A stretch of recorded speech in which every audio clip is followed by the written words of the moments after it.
Hello, everyone. I am Vicki Elaine Felder, Orange County School Board member for District 5. While the COVID variants have prevented us from meeting in person for another year, we are not deterred. Continuing a tradition begun by my predecessor, Dr. Kat Gordon, today I'm excited to showcase performances and works of art from students in my beloved District 5 and those by other staff and students around Orange County Public Schools. The history of Africans in the Americas and their descendants is one that is as rich and diverse as the soil of the lands and bloodlines of people we come from. Ours is a story of hope and humanity, of faith and firsts, of setbacks and songs, of deaths too soon, and dreams still to be realized. The celebration of Black history in America dates to the early 1900s. Historian Carter G. Woodson introduced the February celebration as Negro History Week in 1915, which later expanded to a month-long observance during the late 1970s.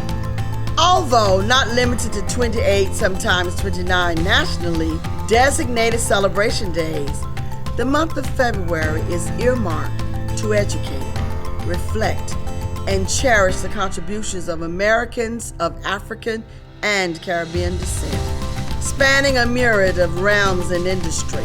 The global impact of Black Americans can be observed in arts and entertainment, business,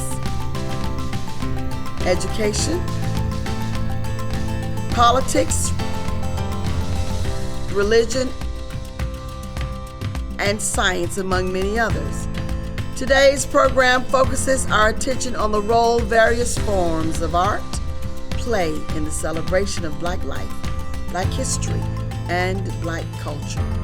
I hope you will be inspired and moved by the artistic presentations of our students and staff, and perhaps surprised by a few ties to OCPS.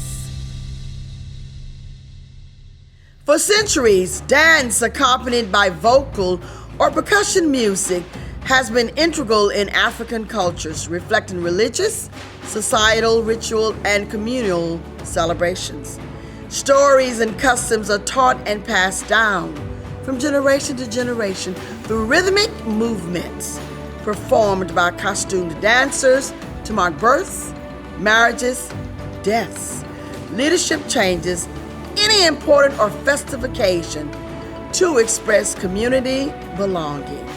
On slave ships crossing the Atlantic Ocean, dancing was encouraged as a sort of exercise for slaves. Dance, however, was a crucial connection for them to remember their home and kinspeople and to be able to express themselves as they survived in America. Performing first today is the Ivy Lane Elementary Dance Club with Rhythms of Africa.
In America, slaves raised their voices as instruments to communicate with one another in song. Mixing African oral traditions with the master's religious teachings, they adapted their own music to create what became known as Negro spirituals.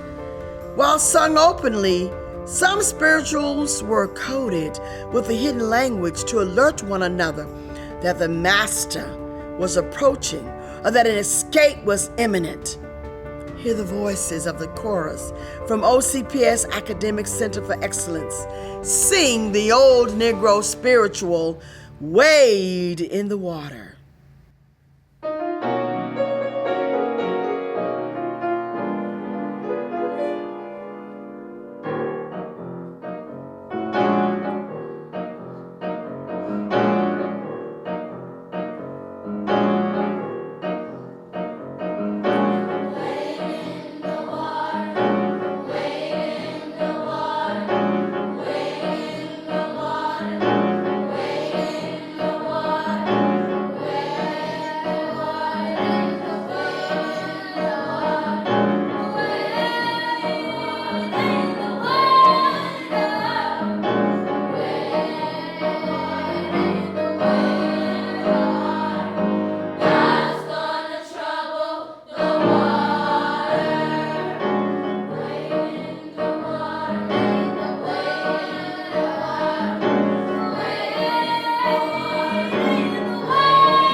Slaves and their free descendants also used spirituals to document life's highs and lows. Listen closely to the words sung by Edith Wright, music teacher at Evans High School. In the spiritual, sometimes I feel like a motherless child, made prominent in the 1870s by the Fisk Jubilee Singers. Sometimes I feel like a motherless child. Sometimes I feel like a motherless child.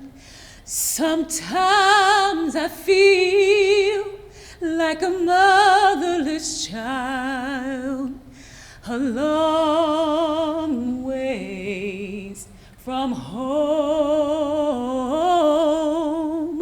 a long ways from home. Sometimes I feel like I'm almost gone. Sometimes I feel like I'm almost gone. Sometimes I feel like I'm almost gone. A long ways from home. A long ways from home. A long ways from home.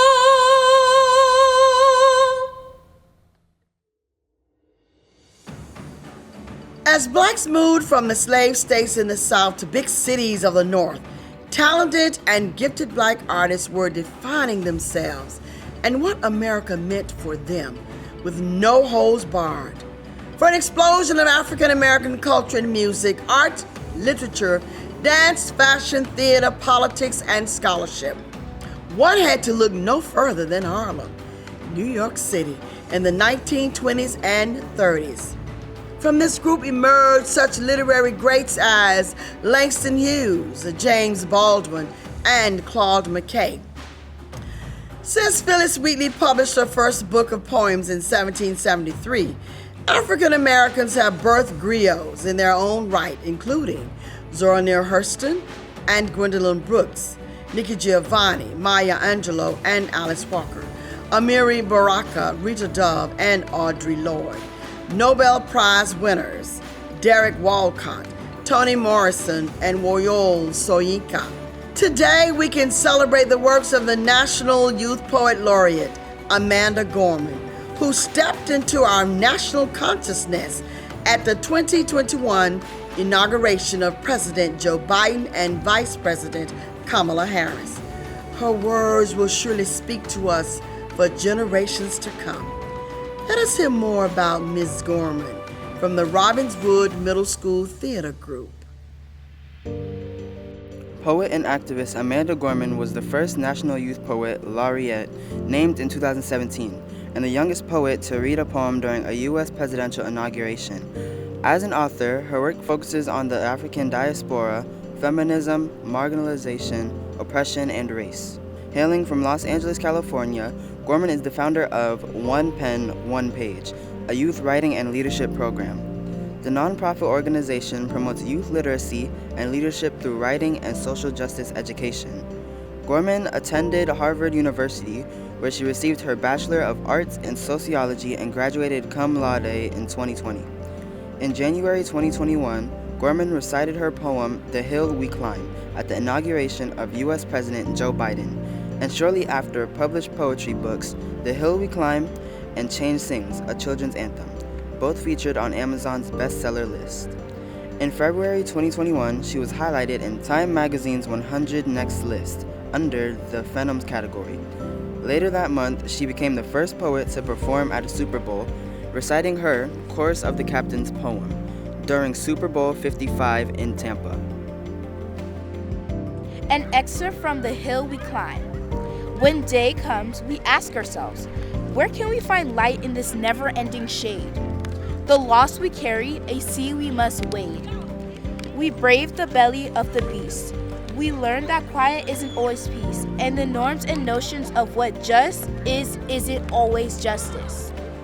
And yet the dawn is ours before we knew it. Somehow we weathered and witnessed a nation that isn't broken, but simply unfinished. During my 40 years of teaching English and drama, I impressed on my students to never allow their circumstances to dictate their destinies. I wanted them all to know that they could do and be whatever they wanted to. I am extremely proud of our OCPS students who have found their purposes on life stages, figuratively and literally. Listen as more students from Robbinswood Middle School share about some of our own OCPS graduates who are cultural icons in their own right, blazing trails as entertainers on TV, in movies, and in theater. Comedian, actor, and singer Wayne Brady moved to Orlando as a child, where he was raised by his paternal grandmother. Growing up, he expressed an affinity for the arts, creating plays, commercials, and songs inspired by the 1950s and 60s music and television. While a student at Dr. Phillips High School, his focus in theater blossomed after receiving major acclaim for a performance in a high school play. After graduating in 1989, he quickly became involved in the Central Florida Arts Community, performing in a number of classic stage shows. Brady later moved to Las Vegas, where he became known for his impressions of rock and roll celebrities. He also spent time performing in a musical revue in Hawaii before moving to Los Angeles to work in theater and television. A Grammy-nominated singer, Brady has released 2 albums and numerous singles. Other awards include winning a Primetime Emmy Award for Outstanding Individual Performance in a variety or music program, Whose Line Is It Anyway?, 2 Daytime Emmy Awards for Outstanding Talk Show Host, The Wayne Brady Show, a Daytime Emmy for Outstanding Original Song, 30,000 Reasons to Love Me for Let's Make a Deal, and a Grammy for Best Spoken Word Album for Children. In 2017, OCPS inducted the Versatile Entertainer into its Hall of Fame. Norm Lewis is an actor and a baritone singer, and the first African American to play in the title character in Broadway production of The Phantom of the Opera. Lewis grew up in Edenville and is an Orange County Public School alumnus who graduated from Edgewater High School in 1981. He was also inducted into his Alma Mater Hall of Fame in April 2014. He honed his performance skills and kicked off his acting career at the Theater on Park in Winter Park after graduating from high school. Prior to Lewis's nearly 30-year stage career, he worked in advertising and production departments of the Orlando Sentinel.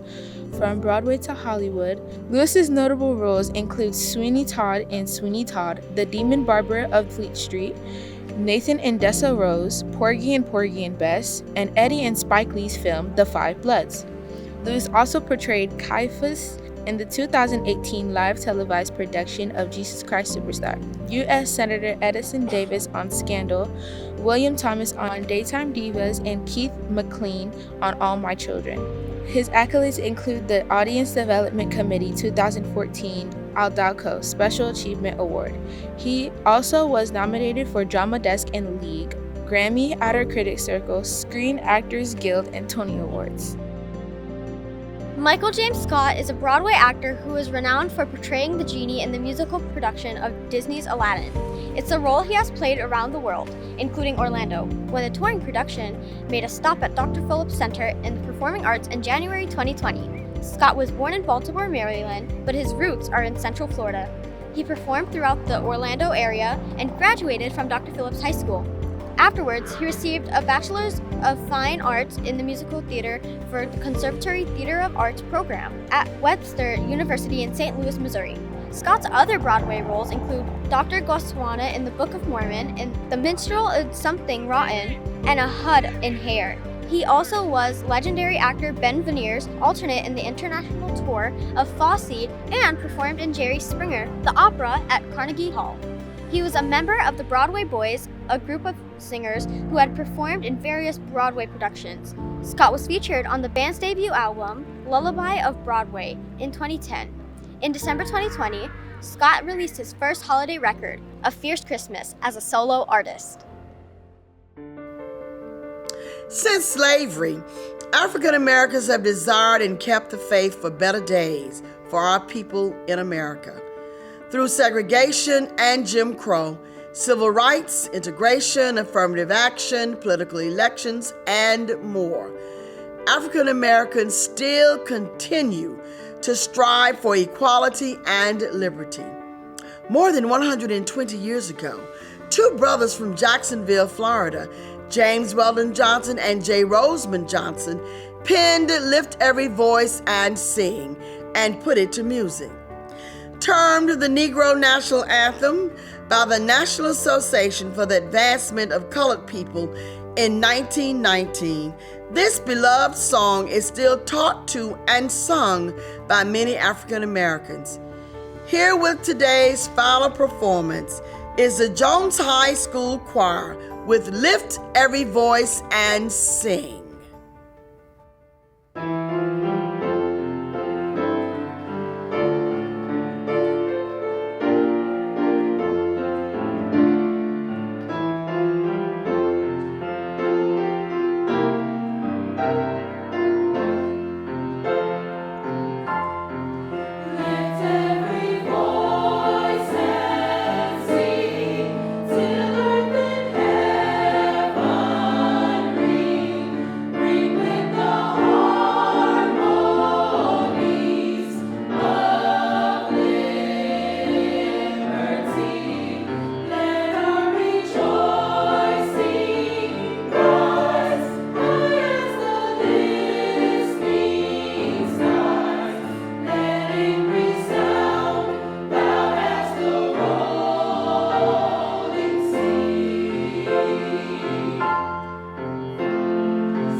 As we conclude today's program, Black History, a celebration of life, history, and culture, you will view drawings and paintings OCPS students created to commemorate Black History Month.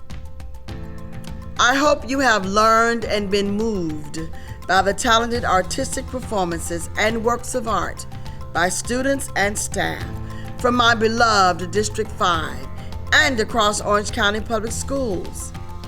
Thank you to all of today's program participants, and thank you all for watching. I wish you all an enlightening Black History Month.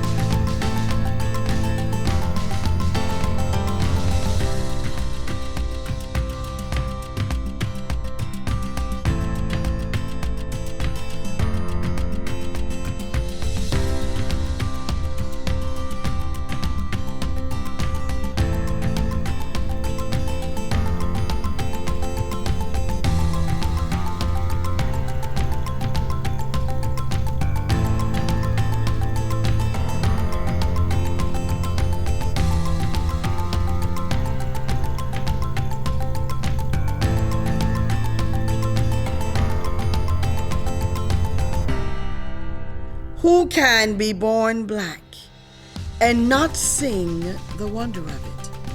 Who can be born black and not sing the wonder of it? Who can be born black and not sing the wonder of it? The joy. Who can be born black and not